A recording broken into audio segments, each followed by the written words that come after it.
اور اس سے کہنے لگی کہ انور تم مجھے اس طرح نہ دیکھا کرو۔ جب وہ میری بات پر مسکرانے لگا اور کہنے لگا تنگ کر رہا ہوں، مجھے بھی اس کے ارد گرد موجود ہونے سے عجیب سا احساس ہو رہا تھا۔ میں اپنے شوہر کے ساتھ خوش تھی اور ہر روز انجوائے کرتی تھی، پر انور کی شخصیت مجھے بھی اپنی طرف کھینچ رہی تھی۔ وہ بھی شاید یہ جان گیا تھا کہ میں اس میں دلچسپی لینے لگی ہوں۔ ایک دفعہ میرے شوہر کے سامنے ہی وہ میرے ساتھ سے مجھے چھو کر گزرا تھا۔ اس کے چھونے سے میرے اندر بجلی دوڑنے لگی تھی، پر اپنے شوہر کے ہوتے ہوئے میں نے کوئی رد عمل ظاہر نہ کیا، کیونکہ وہ میرے ساتھ مخلص تھے، اس لیے میں انہیں شک میں نہیں ڈال سکتی تھی۔ دن ایسے ہی گزرتے رہے۔ انور اور میری نزدیکیاں اب مزید بڑھنے لگی تھی۔ ایک دن میرے شوہر ایک کام سے اس رات کے لیے کہیں چلے گئے تھے۔ جب میں گھر پر اکیلی تھی، انور عام طور پر سارا دن باہر ہی ہوتا تھا، اس لیے میرا اس سے سامنا نہ ہوتا تھا۔ لیکن رات کو میں نے اس کے لیے کھانا بنایا اور ہم مل کر کھانا کھانے لگ گئے۔ انور اب مجھے پورے حق سے دیکھ رہا تھا کیونکہ کوئی روک ٹوک نہ تھی۔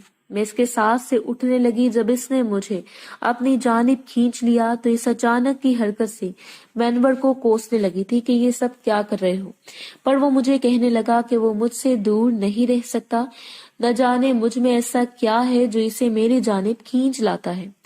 میں اس کی بات پر اس سے دور ہوئی اور اپنے روم میں چلی گئی تھی۔ میں نے اپنے شوہر کو کال کر دی کہ وہ کب واپس آئیں گے، تو وہ کہنے لگے کہ ڈرنے کی ضرورت نہیں ہے، وہ کل صبح پہنچ جائیں گے۔ میں نے سکھ کا سانس لیا۔ مجھے انور سے عجیب سا ڈر لگ رہا تھا۔ میں اس رات جلدی ہی سو گئی تھی۔ اب میرا اور انور کا سامنا نہیں ہوا تھا۔ وہ بھی شاید میرا ڈر جانا جان گیا تھا، جب ہی باہر ہی رہتا تھا۔ میں دوبارہ سے اپنے گھر میں آزاد پھرنے لگی تھی۔ پھر میرے شوہر ہی اب گھر پر آتے تھے۔ جب ان کے آنے پر میں دروازہ کھول دیتی تھی کیونکہ انور کے پاس ایک الگ چابی تھی۔ ایک دن میں نہا رہی تھی۔ میری عادت تھی کہ مجھ سے واش روم میں کپڑے نہیں بدلے جاتے تھے۔ میں باہر نکل کر کپڑے بدلتی تھی، پر تولیہ لے کر باہر نکلتی تھی۔ اس دن بھی میں نے یہی حرکت کی تھی، پر پیچھے سے بیل بجنے لگ گئی۔ مجھے یہی لگا کہ میرے شوہر واپس آ گئے ہیں، پر ان کے آنے میں 2 گھنٹے رہتے تھے، شاید آج انہیں جلدی آنا ہو۔ یہی سوچ کر میں تولیہ لیتے ہی گیٹ کی جانب بڑھ گئی۔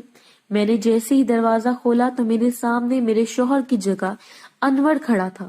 میں اسے دیکھ کر ہکا بکا رہ گئی کہ یہ کیا ہو گیا۔ وہ بھی مجھے اس حلیے میں دیکھ کر گم ہی ہو گیا تھا۔ میں نے واپسی کی دوڑ لگا دی تھی اور تیز بھاگنے کی وجہ سے میرا تولیہ مجھ پر سے اتر گیا تھا۔ اب میں پوری طرح انور کے سامنے کھڑی تھی۔ مجھے شرمندگی ہو رہی تھی کیونکہ یہ پہلی دفعہ تھا جب کسی اور کے سامنے میں اس حلیے میں تھی۔ میں نے اپنے ہاتھوں سے خود کو چھپانے کی کوشش کی اور تولیہ لینے کے لیے میں انور کے پاس گئی۔ انور نے میرا ارادہ بھانپ لیا تھا اور اس تولیے کو مجھ سے دور کر دیا تھا۔ میں اس کی اس حرکت پر حیران تھی جو اب میرے اور اپنے بیچ کے فاصلے مٹا رہا تھا۔ میں چاہ کر بھی اس سے دور نہیں بھاگ رہی تھی کیونکہ پہلے سے ہی وہ مجھے دیکھ چکا تھا۔ اس وجہ سے اس نے میری موجودگی کا فائدہ اٹھایا اور مجھے اٹھا کر روم میں لے جانے لگا۔ میں بھی خود کو روک نہ پائی اور انور کے ہر عمل کو سہتی رہی۔ وہ اب میرے ہاتھوں کو مجھ سے دور کر رہا تھا کیونکہ وہ اس کے اور حسین نظارے کے درمیان رکاوٹ بن رہے تھے۔ اب میں پوری طرح اس کے رحم و کرم پر تھی۔ میرے شوہر کو بھی آنے میں ٹائم تھا۔ انور اب مجھے پیار کرنے لگا تھا اور میں بھی اسے اپنی رسائی دے چکی تھی۔ وہ کچھ دیر بعد ہی میری تعریف کرنے لگا تھا اور مجھ سے میری اجازت لینے لگا۔ میں بھی بے بس تھی، جب ہی اسے اجازت دے دی۔ انور نے پورے جوش کے ساتھ میرا کام کیا اور میں نے بھی اسے جلدی کرنے کا کہا تھا کیونکہ میرے شوہر کسی بھی وقت آ سکتے تھے۔ وہ تیار ہو گیا اور کچھ دیر بعد ہی مجھے چھوڑ دیا، پر اس کا ارادہ اتنی جلدی چھوڑنے کا بالکل نہ تھا۔ مجھے بیل کی آواز سنائی دی اور میں نے اٹھنے کی ہمت کی اور انور بھی فوراً واش روم چلا گیا تھا۔ میں نے جلدی سے اپنے کپڑے پہنے اور دروازہ کھولنے لگی۔ میرے شوہر نے شکوہ کیا کہ آج میں نے دروازہ لیٹ کیوں کھولا ہے، جس پر میں نے انہیں بتایا کہ مجھے نہانے میں زیادہ دیر ہو گئی تھی اس وجہ سے، ورنہ میں پہلے بھی جلدی کھول دیتی ہوں۔